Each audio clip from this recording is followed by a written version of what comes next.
This is Daily Armenia, CivilNet's daily news digest. Here's what's making headlines in Armenia today.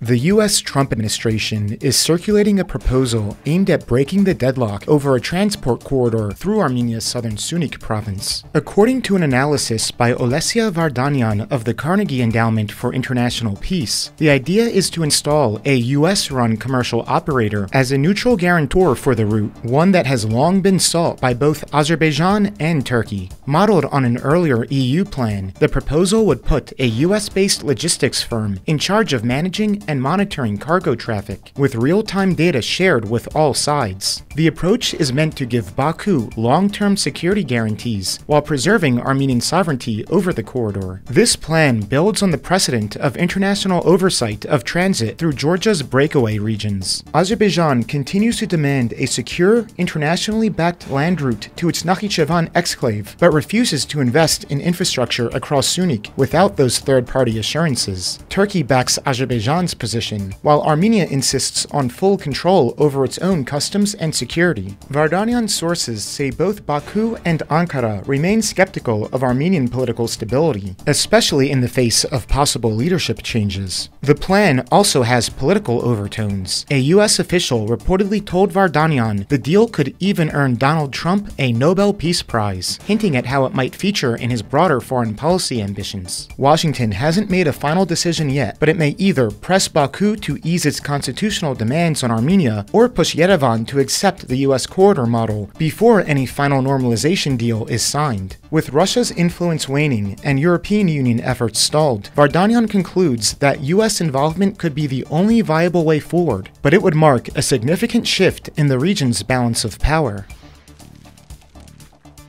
Armenia's National Assembly has passed the first reading of a controversial legislative package that could lead to the nationalization of the electricity networks of Armenia, known as ENA. The bills, which amend laws on energy and regulatory oversight, were supported by the ruling Civil Contract Party but opposed by the opposition. Passing a second reading is required before they become law. The debate follows recent tensions after businessman Samvel Karapetyan, owner of ENA's parent company, made a political statement on June 17th, vowing to intervene directly in Armenian affairs if politicians fail to protect the church and the nation. However, Territorial Administration Minister David Khudatian denied any connection between Karapetyan's comments and the bill, saying the government's directive to prepare the legislation came earlier and was issued in writing. The proposed changes would allow Armenia's Public Service Regulatory Commission to take preventative action against licensed utility operators if risks to critical infrastructure are detected. Ruling party Member of Parliament Vladimir Vardanyan defended the bill, saying it ensures strategic oversight and should have been introduced 10 to 15 years ago. But opposition MP Artsevik Minasyan called it dangerous, warning it gives excessive power to the regulator and could lead to the redistribution of property. The debate also touched on unresolved issues at a state-owned utility, high-voltage electric networks. Critics accused the government of ignoring internal mismanagement and politically targeting private firms instead. In response, Minister Khudatian acknowledged problems at the state company, including theft and delays on the Iran-Armenia transmission line, but said steps are being taken.